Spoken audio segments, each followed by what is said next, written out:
cortos, vamos a tratar de hacer de manera pausada, o incluso para tener adelante, que acá no lo contrario.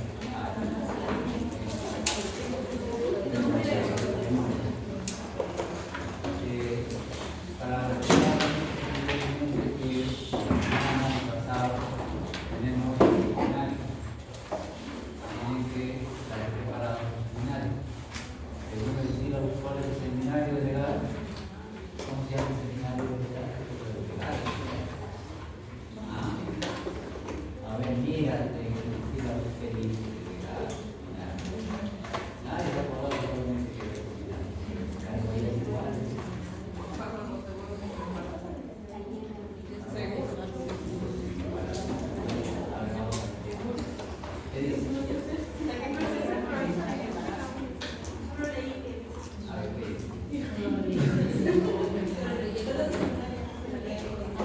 Entonces, lo que ustedes tienen que hacer, escuchen, es tratar de revisar un libro de obstetricia, recién, un antiguo, y ver cuáles son las enfermedades que se presentan con más frecuencia en el embarazo.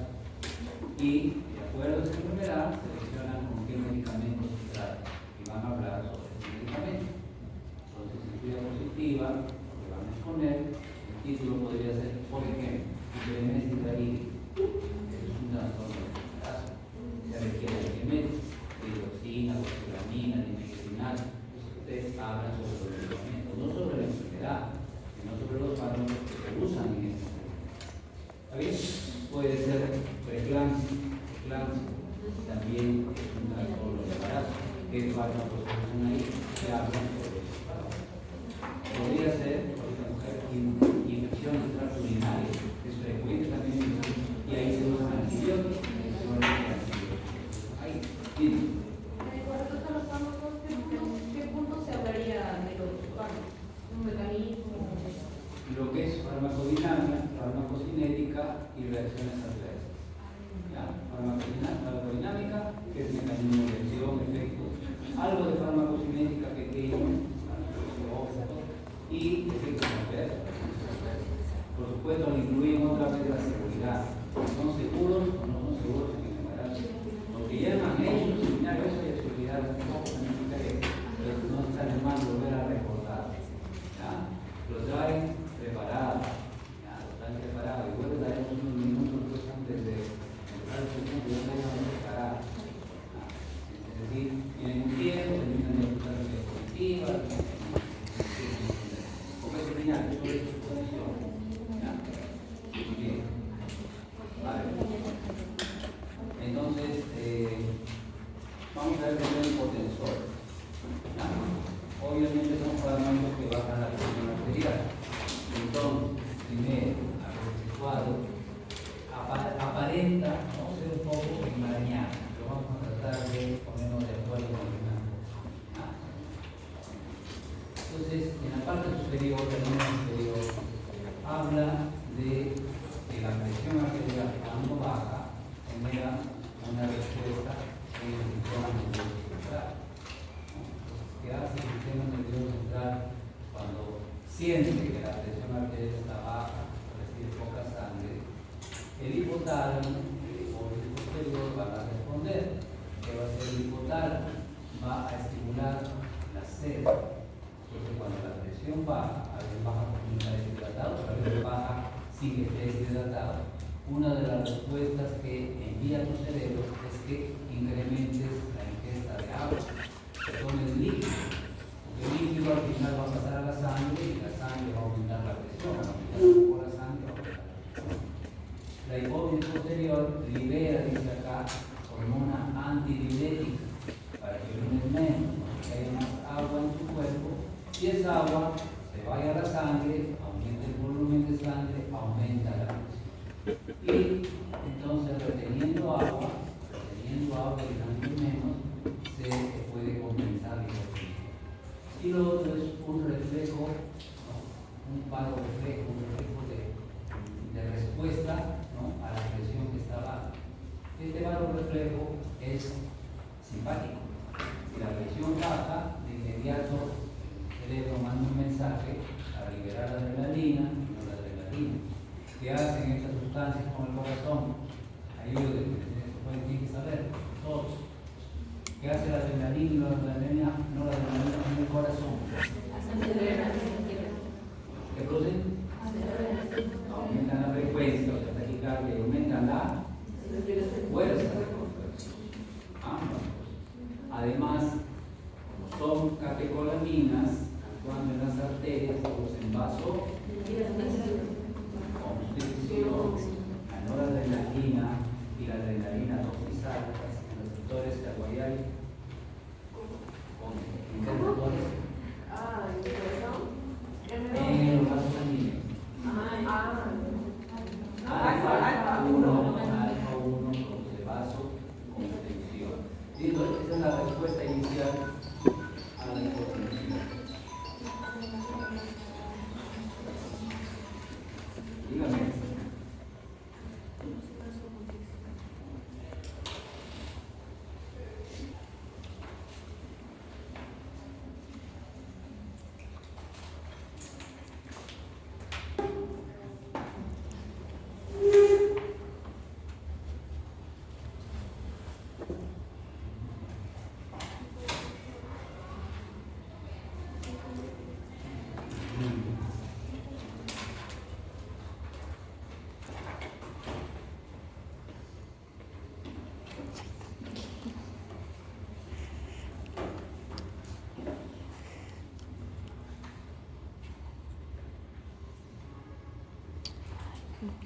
Bueno, entonces esta parte de acá era una respuesta, digamos, del sistema nervioso a la baja de la presión arterial. De tener agua, tomar más agua, o producir fluctuaciones que depende de la adrenalina, de la noradrenalina, para estimular el corazón, para lo que es la vasoconstricción. Y una respuesta un poco más lenta, pero verdadera, tiene que ver con este proceso que ustedes ven que incluye diferentes órganos, lo que tiene varias respuestas. ¿Qué sucede entonces? El hígado sintetiza angiotensinógeno y lo manda a la sangre. En la sangre ese angiotensinógeno es convertido por la renina, que viene del riñón, en angiotensina 1. Y luego esa angiotensina 1 es convertido en angiotensina 2 por la enzima convertidora de angiotensina, que es producido en el endotelio de los vasos pulmonares. Entonces, esta secuencia produce angiotensina 2, que tiene varias funciones. Casi siempre cuando uno ve angio, que es vaso, enzima dice atención del vaso, o sea, es para aumentar la presión. Y eso es verdad, porque dice que en las arteriolas que produce vasoconstricción. Es verdad que en las arteriolas las contrae, incrementa la resistencia vascular periférica, la presión arterial. Entonces, eso hace la angiotensina 2, pero no es la única respuesta. Por el lado del corazón dice que incrementa la también la comunicación, pero sobre todo se contrae más fuerte, ¿no? También puede estimular la liberación de más adrenalina, reforzando más el vaso perfecto. ¿Qué más puede hacer la angiotensina 2? En el riñón puede incrementar la absorción de sodio, y en la corteza suprarrenal puede liberar aldosterona, que retiene sodio y que retiene agua. Entonces, esta hormona tiene muchas acciones importantes, ¿ya? Y sigue este proceso de formación, ¿no? Angiotensinógeno, que pasa a la sangre, se convierte en angiotensina 1 por la renina, una enzima que lo convierte en angiotensina 1. Luego esta angiotensina 1 se va a convertir en 2 por ejemplo en enzima convertidora de angiotensina, principalmente en el pulmón, pero hay también que los vasos sanguíneos también puede haber algo de ECA, enzima convertidora de angiotensina. Acá dice ACE, como recordamos hace varias semanas que hablamos del mecanismo general de los fármacos, parece detergente, pero es porque está en inglés, ¿no? Se lee de atrás para adelante, enzima convertidora de angiotensina. Y luego esta angiotensina 1 que se ha convertido en angiotensina 2, son varias funciones. para actuar utiliza un receptor que se llama AT1. Por eso dice acá AT1R. La R significa receptor. Receptor AT1. Actuando en ese receptor, activa secreción de catecolamina, aumenta la contracción del corazón, produce vasoconstricción, retiene sodio en el riñón y libera aldosterona por la corteza suprarrenal. Todo eso aumenta la presión arterial. Cuando una persona es hipertensa, hipertensos que no tienen una causa aparente, es porque su organismo produce mucha angiotensina 2 o muchas catecolaminas o ambas cosas. ¿Ya? Entonces, como ya genéticamente vienen programados para producir mucho de esos hormonas, de los moduladores, angiotensina 2 y catecolaminas son hipertensos. Hay que darle medicamentos para evitar que la presión esté alta. ¿Alguna pregunta? ¿Se entendió la secuencia? Entonces, no es tan complicado, repito, el centro de la presión es esto, es un mecanismo cerebral, esto es participación de varios órganos, está hígado, pulmón, la sangre, el riñón, participan varios a formar angiotensina 2, que es la clave de esto. Entonces, aquí en esta figura ya vamos a tener a los hipotensores y a los fármacos que disminuyen la presión arterial. Entonces, lo que no pueden olvidarse, porque hay cosas que no pueden olvidarse, ¿no? Que tenerlo presente, lo otro es que no se acuerdan más que otros. Lo primero son dos fármacos, fundamentalmente dos. Podríamos tener un tercero que a veces se usa, pero fundamentalmente dos. ¿Ya? ¿Qué dice aquí? Metindol.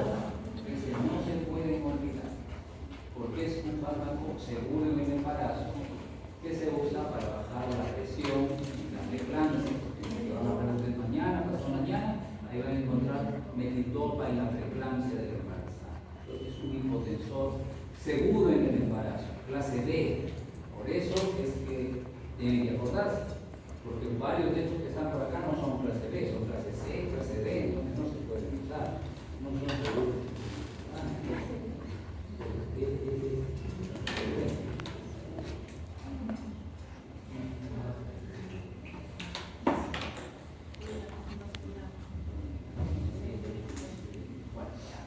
Ese es metidol.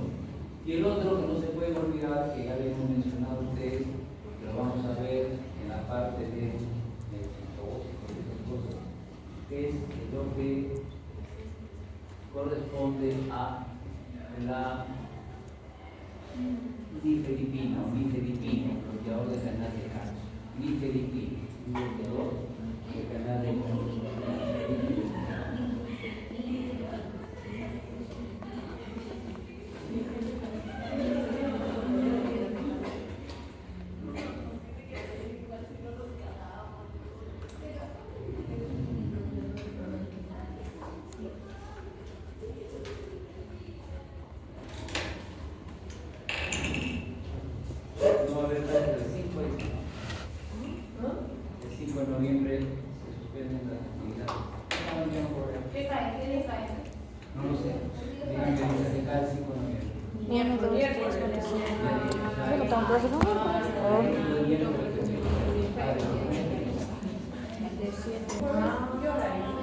El jueves es a partir de las 2:20 y el sábado es a partir de las 2 de la tarde.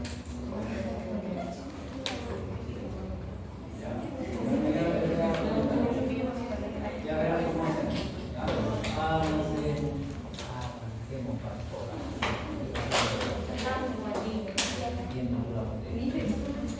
A ver, y eso tiene microplástico.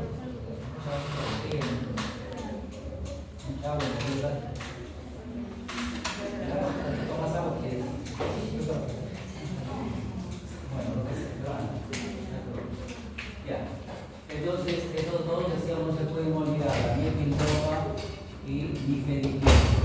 Uno es un bloqueador de canal de calcio, cuando entra calcio en el músculo liso, se va a relajar, ¿no? Entonces relaja el músculo y el otro actúa en el centro vasomotor, ¿ya? Bloqueando los estímulos que pasan de la primera neurona, de la presináptica a la postsináptica. El centro vasomotor tiene dos neuronas. La primera, la pre, estimula la post, para que vaya el impulso nervioso y se libere la adrenalina y la adrenalina en el cuerpo.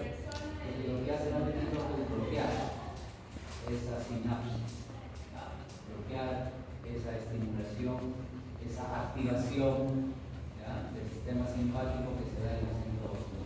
Bueno, metidopa y nifedipina, no los podemos olvidar, porque son clase B en el embarazo y se pueden usar con frecuencia.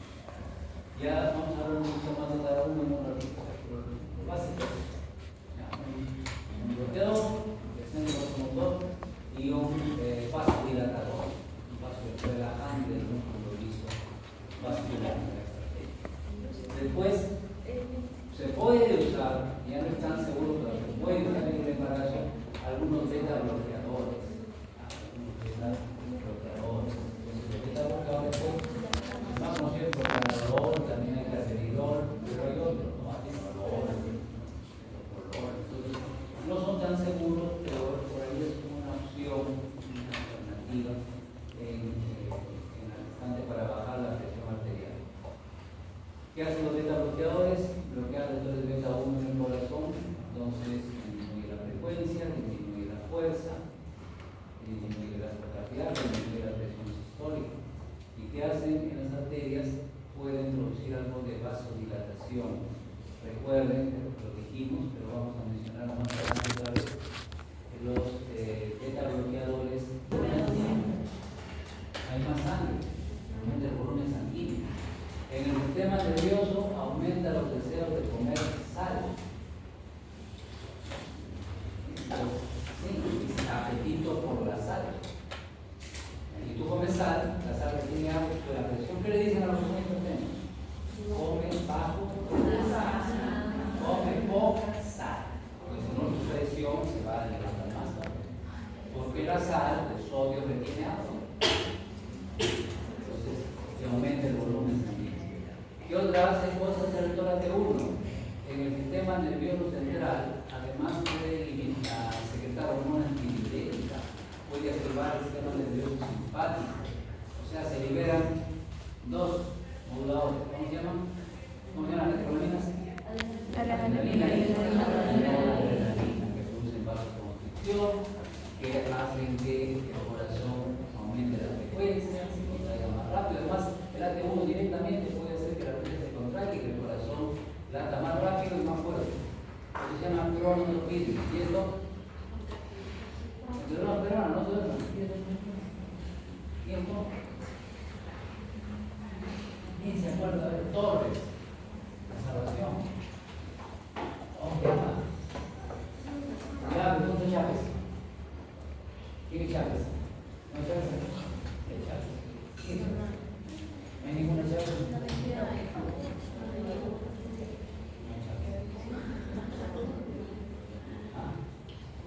¿Cómo se llama?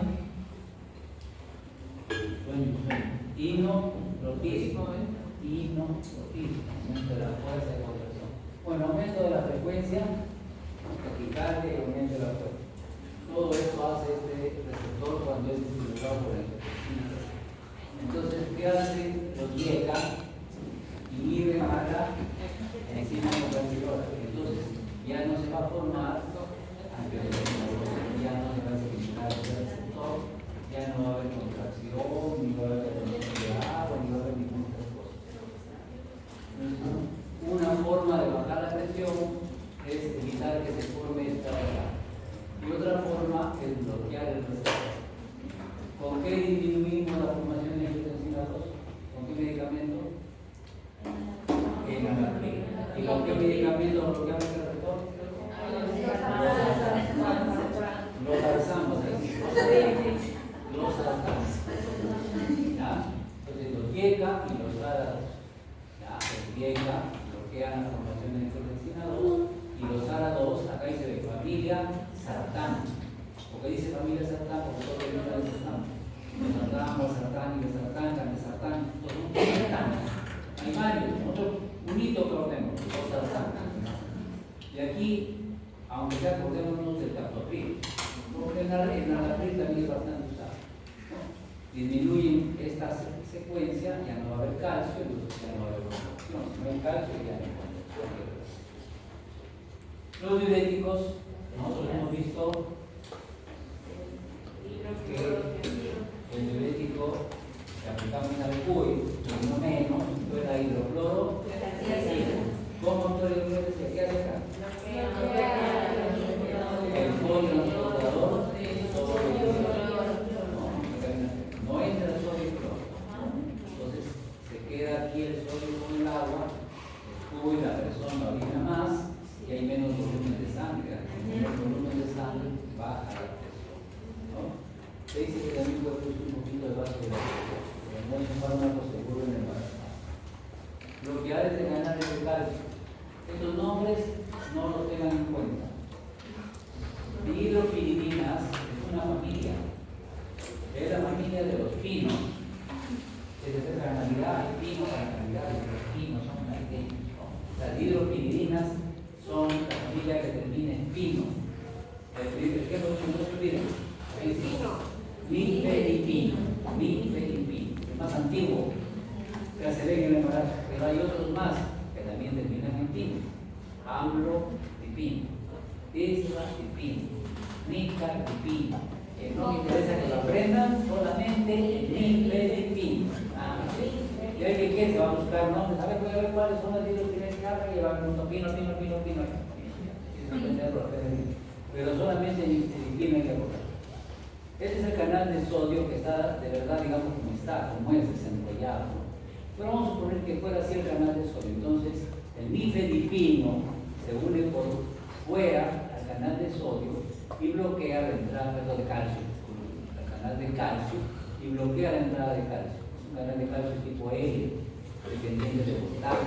Entonces, como no entra calcio, no se puede unir a la, no activa la miosina, sinasa, ya no va a haber nada. Después de un poco hemos ido hablando, ¿va? Así actúa el nifedipino, es decir, se puede usar en la gestante, el nifedipino. Luego tenemos los beta-bloqueadores. Los beta-bloqueadores ocasionalmente se pueden utilizar incluso lo que sea clase C en el embarazo. Entonces mejor es darle nifedipino. Estos de acá podrían ser un poco peligrosos, ¿no? Entonces, nosotros tenemos que el beta bloqueador, ¿qué va a hacer? En el corazón se va a unir al receptor beta 1 y no va a dejar que actúe la adrenalina. Como va a bloquear la acción de la adrenalina, entonces va a disminuir el cronotropismo. ¿Y qué dice acá? Va a disminuir la frecuencia y la fuerza. Frecuencia y fuerza. Frecuencia es cronotropismo y fuerza es inotropismo. Entonces los beta bloqueadores hacen eso. Bloquean el receptor beta 1, no dejan que se una la adrenalina y entonces disminuye la frecuencia y disminuye la fuerza de control. Y baja la presión. En los vasos sanguíneos, los beta bloqueadores son agonistas parciales. Lo hizo por ahí en la pizarra, inclusive antagonista, agonista completo, agonista parcial, no lo sé si se acordarán o no. ¿Qué cosa quiere decir que agonista parcial? Que se une más a los sectores activos e inactivos. Entonces puede estimular un poquito, como es un agonista, aunque sea parcial, al estimular el receptor beta 2 puede producir algo cíclico y producir, ¿qué cosa dice acá? Vasodilatación. Y se dice que también podría bloquear un poco la entrada de calcio y ya no habría contracción. Bueno, ese es el efecto del beta bloqueador. Repito, se puede usar en el embarazo, pero es más bien clase C que B, entonces no es de primera línea. De primera línea con la metilopa y el nifedipino. Acá del hidrocruciato de sodio. El hidrocruciato de sodio es un vasodilatador que libera óxido nítrico. y hace que el músculo liso rápidamente se relaje, ¿no? Vamos a ver esta secuencia. Solamente quiero que recuerden el botecito que dice acá, óxido nítrico, que inmediatamente relaja el músculo liso. Esto se usa cuando hay una emergencia hipertensiva, donde la presión está demasiado alta. Se pone un frasco, ¿no?, de dextrosa, duro, se pone un frasco, se agregan las ampollas ahí del hidrocruciato del sodio y se pasa gota a gota a la vena, directo a la vena. Y en pocos minutos, 5 o 10 minutos máximo, ya la presión bajó. Y se va regulando el goteo. Si quiero que baje más, le pongo un poco más de medicamento. Y ya bajó suficiente, le ponemos un poco de gotas que se puede regular. Es excelente, pero se usa más en medicina que en obstetricia. No se usa para hipertensos que llegan graves al hospital con la presión demasiado elevada, entonces se pone hidrocruciato de sodio endovenoso. Actúa liberando óxido nítrico que produce de inmediato dilatación, relajación del músculo liso. Tiene la metildopa. La metildopa es un impostor.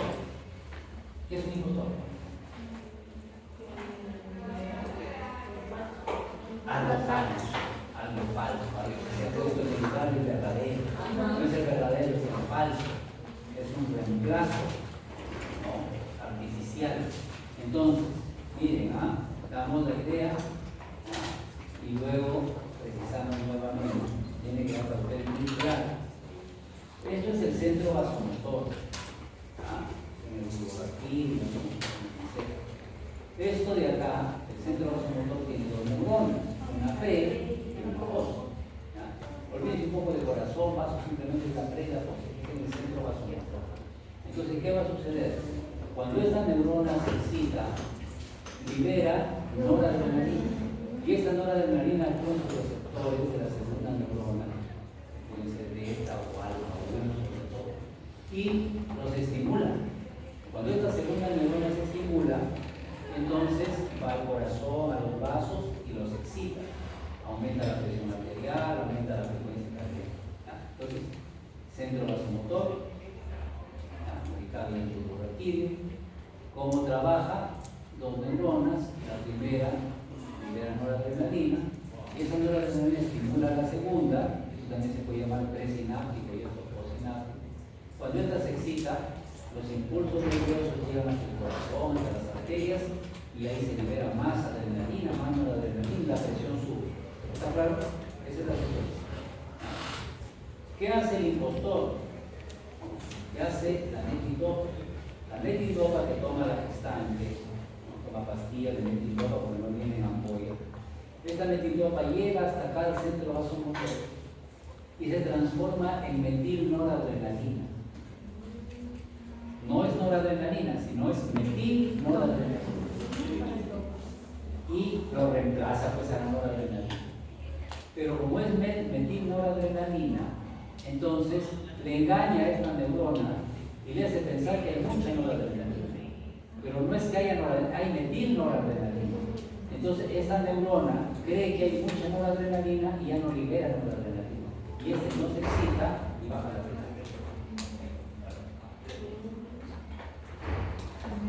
¿Más o menos? ¿Sí? Esta debe excitar a esta. La primera excita a la segunda. Mediante noradrenalina. La metildopa llega y se convierte acá en metilnoradrenalina. Le engaña a este y le dice, ya no liberen noradrenalina. Yo soy la noradrenalina.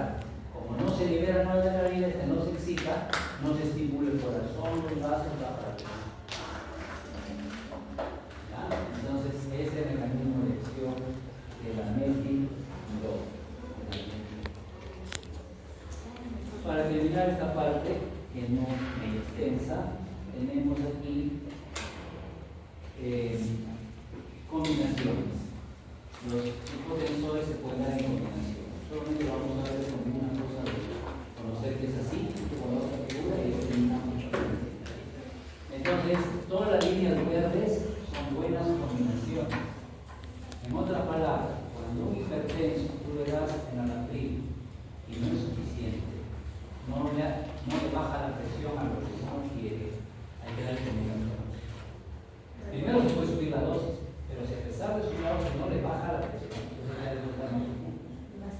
¿quiénes se pueden combinar con quiénes? Todos los que son líneas verdes.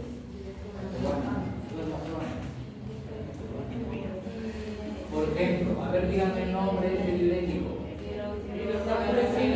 Todo lo que hacía se puede combinar con los sartán. Los sartán se puede combinar con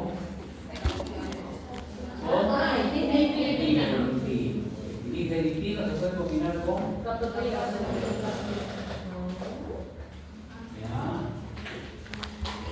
¿estamos? Y se puede combinar el captopril con la hidroclorotiazida también. ¿Qué está prohibido combinar? ¿Qué está prohibido combinar? Los sartán. No se ve. Y las líneas negras se pueden hacer las combinaciones, pero no son las mejores. Sí se puede hacer, pero no son las mejores. Por ejemplo, acá podría ser atenolol, bloqueador con filipino, puede ser, pero no es lo mejor. O el propranolol o el losartán, pero no va a responder al máximo, ¿no? Las combinaciones de las rayas verdes son las más recomendadas. Y aquí habla de lo mismo. Aquí están las combinaciones. Miren, al principio se empieza con una pastilla que puede ser solamente de un IECA o un ARA, pero si no responde hay que usar un IECA o un ARA, uno de los dos, más un bloqueador de canal de calcio o un vidente. Entonces quiere decir que se puede empezar con captopril más filipino, captopril más hidroclorotiazida. Y dependiendo de la respuesta, a veces hay que dar porque ya son cosas que no vamos a discutir mayormente, ahí se quedan sin todo. Vamos a ver qué mostrar. Y luego vamos, además es un punto corto también, muy extenso, sí, esta frase es muy extensa, para que la alegría no nos muestre clarísimo. Exacto, tiraba la alegría que se cogió la mitad del aire.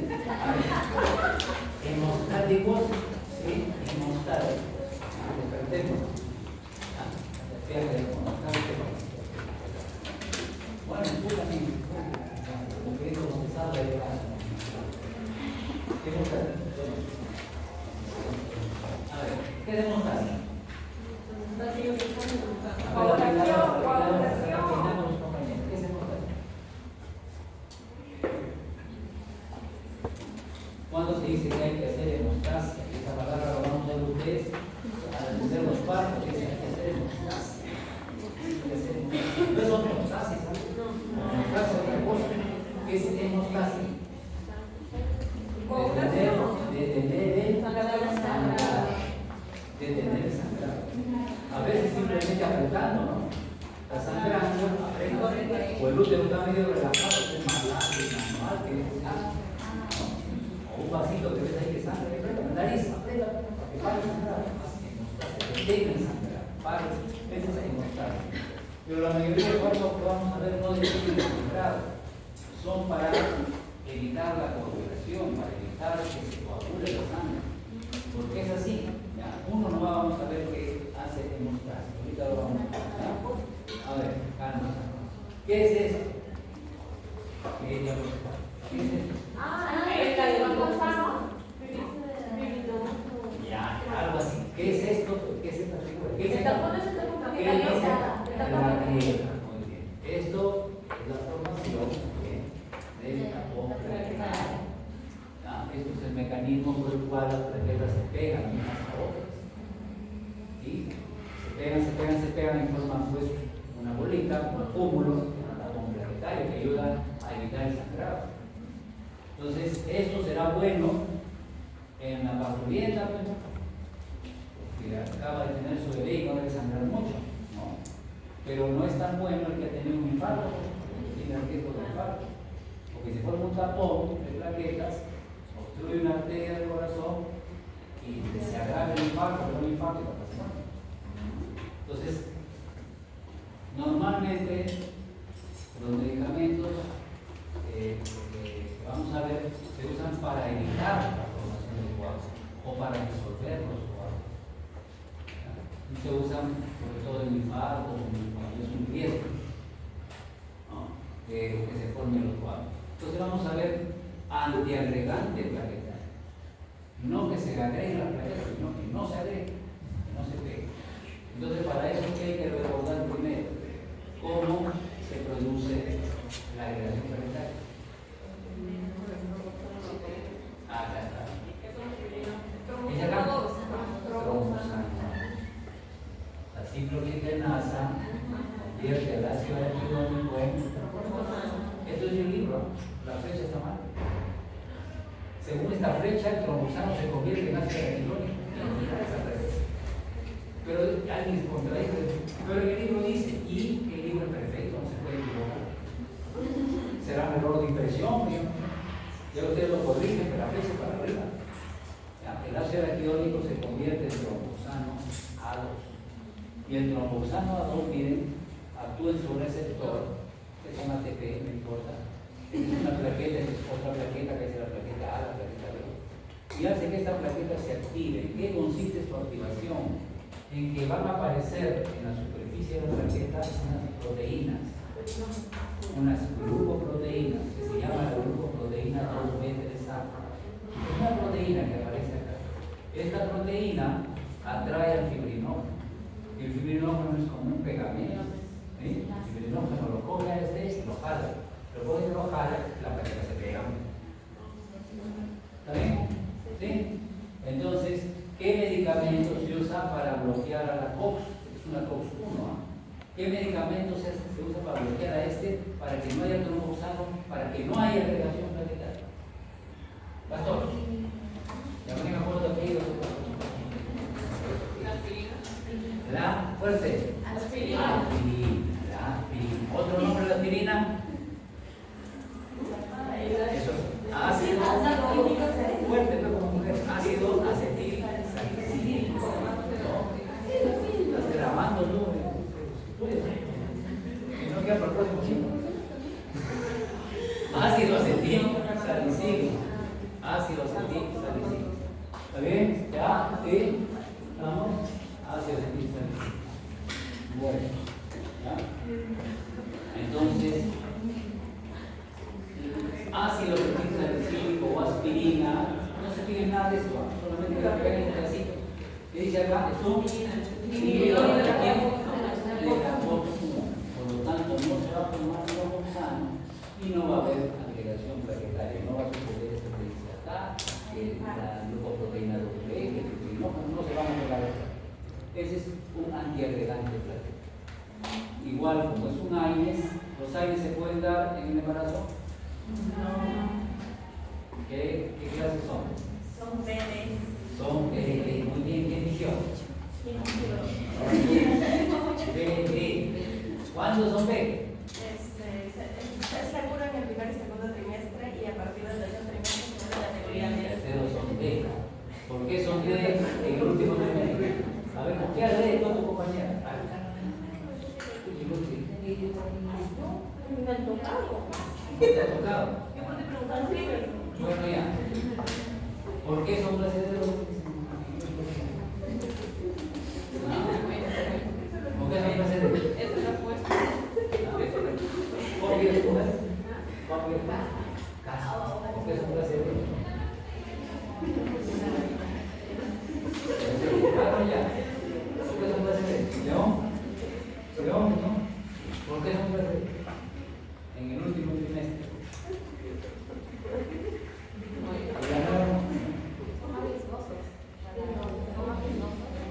¿Tomás?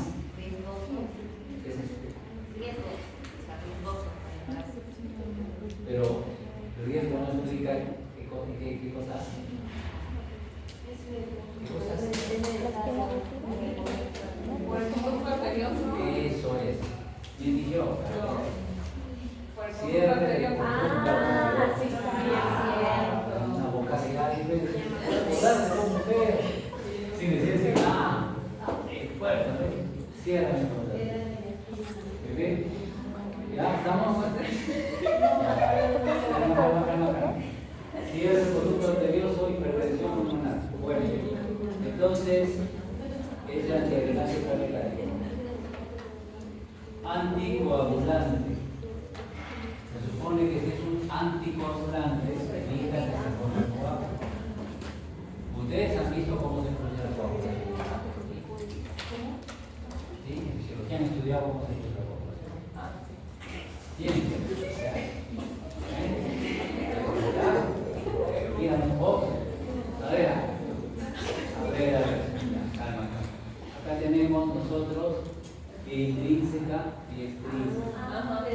Lo importante es recordar que la coagulación es una secuencia enzimática, una cascada de factores. Si quieres de señalización, pero son factores, son proteínas que tienen que activarse sucesivamente. El factor 12 inactivo se convierte en activo, se convierte al 11 inactivo en activo y así. Bueno, nosotros no nos interesa ya tanto, supone que hay más biología. Lo importante es la parte final. Tenemos nosotros acá un complejo que se llama activador de la protrombina. Este complejo activador de la protrombina convierte la protrombina en trombina. Luego la trombina convierte el fibrinógeno en fibrina. Y la fibrina forma una red que atrapa glóbulos rojos, plaquetas, etc. Ese es el coágulo. Esa cosa medio oscura, gelatinosa, que se forma por se corta, es el coágulo. Porque a veces viene la menstruación, no es tan agradable, vino con coágulo, dice la menstruación. Bueno, dice, un doloroso así, ¿cómo fue? Ya. Entonces, la idea es que nosotros usamos anticoagulantes, sobre todo en la parte final, no en la parte inicial, sobre todo en la parte final. Los que se usan en la parte inicial, los que disminuyen el factor 7, el 9 y el 10, no se pueden usar en el embarazo.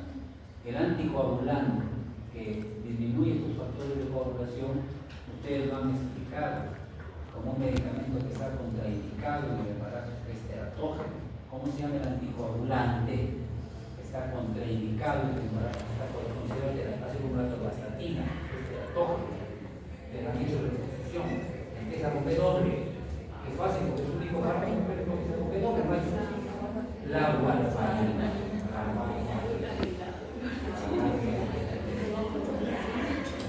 Quería estoy empezaba con dice la warfarina, con warfarina. ¿Ya? Sí. A ver, sigamos, no se ordenen demasiado. ¿Ya? A ver, entonces, la warfarina es un anticoagulante oral, pero está contraindicado en el embarazo, entonces lo vamos a mencionar. Reduce la síntesis de factores de coagulación, pero no tiene aplicabilidad para ustedes. Entonces, ¿cuál sí tiene aplicabilidad que tenemos que acordarnos sí o sí? La heparina. La heparina.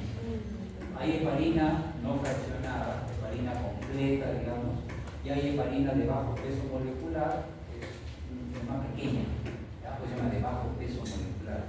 Que se usa normalmente en el embarazo de heparina normal, heparina grande, la no fraccionada. Esta heparina, que se puede usar como anticoagulante, activa a una, ¿qué dice acá? Antitrombina. Como es anti, es contra la trombina, lo bloquea la trombina.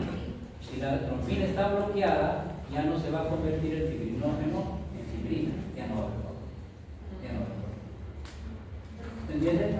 Activa a la antitrombina 3, que bloquea a la trombina.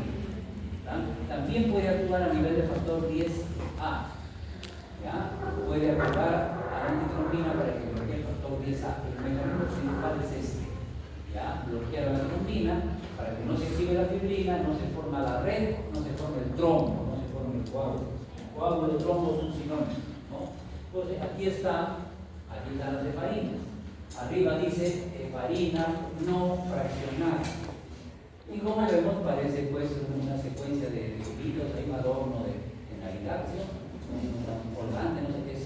Heparina dice no fraccionada, es más grande, ¿ya? Es más grande. Todo lo que son estos hexágonos, medio rosaditos, todo eso es la heparina no fraccionada. En cambio, es la heparina de bajo peso molecular, es más chiquita, es chiquita, no tiene toda esta colaza que tiene acá. Entonces, es la heparina que se usa en el embarazo, heparina no fraccionada, ¿no? Y es heparina de bajo peso molecular, también se llama enoxaparina. Bueno, todo eso no importa, no es seguro en el embarazo, hay que usar eso. ¿Qué hace La heparina activa ¿a quién? ¿A quién activa? A la antitrombina.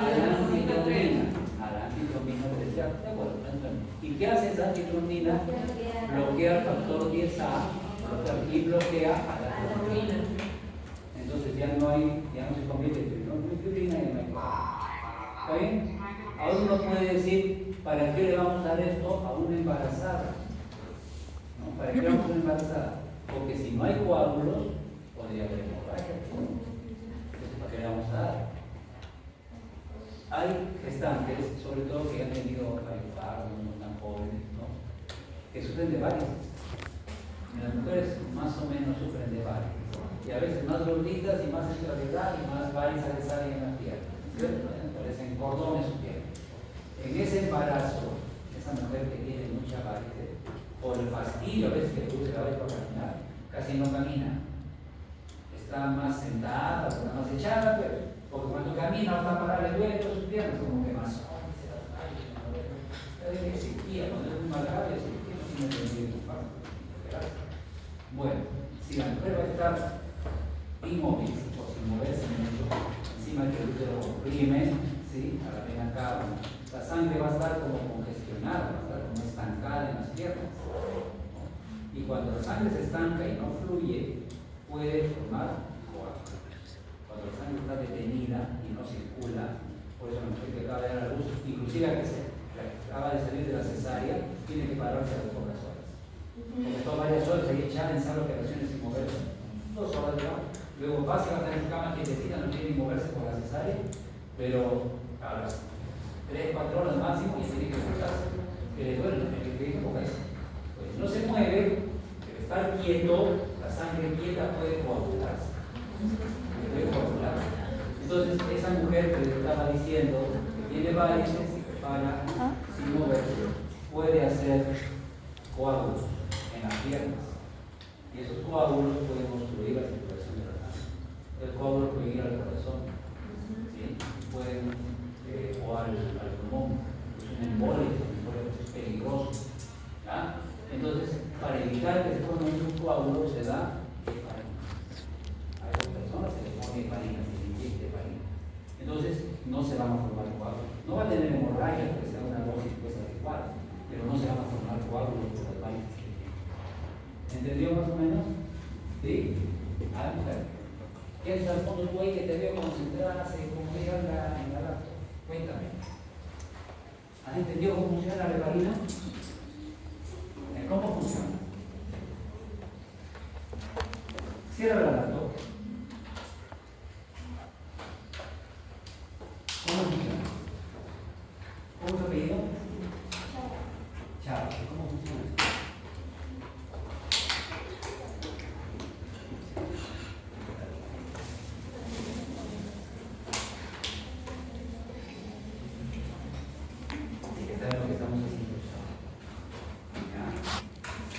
Bueno, entonces, eso de la heparina. Y eso de la warfarina. La warfarina evita que la vitamina K se reduzca. La vitamina K oxidada no funciona, la vitamina K tiene que reducirse para poder activar los factores de la coagulación y también para participar un poco en el síntesis. Entonces, factor 7, factor 9, factor 10 dependen de la vitamina K. La warfarina evita que se activen, de que funcionen esos factores de la coagulación, pero no se acusan las gestantes, así que no lo vamos a ver. Este no es un fármaco que se usa habitualmente en el embarazo, pero es interesante, se llama alteplasa. La alteplasa hace que el plasminógeno se convierta en plasmina, y la plasmina rompe la fibrina. Si la plasmina rompe la fibrina, ¿qué pasa con el coágulo? En una palabra. Se degrada, se destruye, se disuelve el coágulo. Entonces, ¿cuándo se usa alteplasa? Cuando queremos disolver un coágulo ya formado.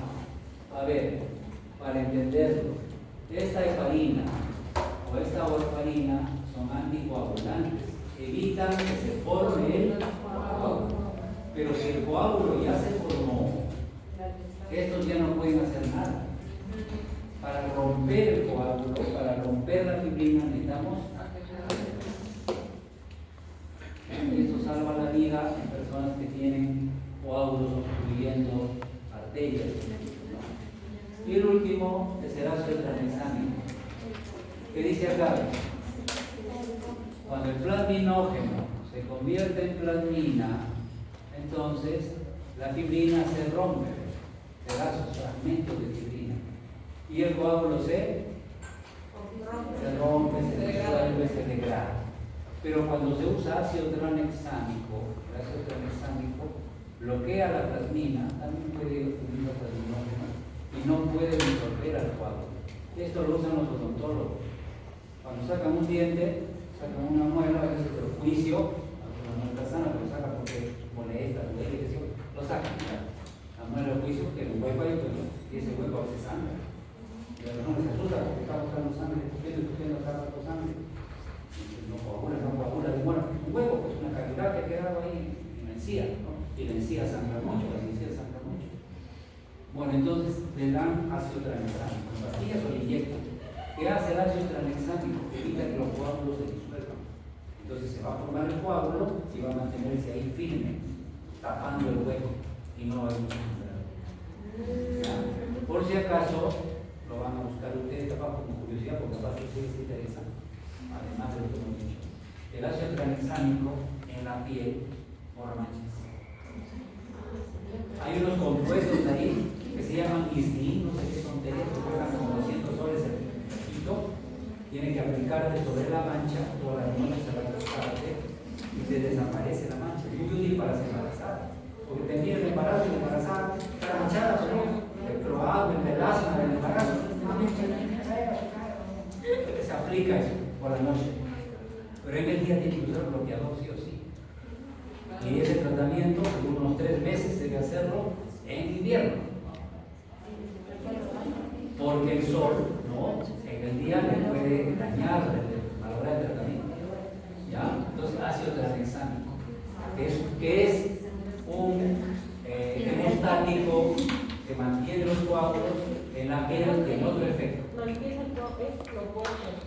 El opuesto a la anteplasia. ¿Listo? Se acabó.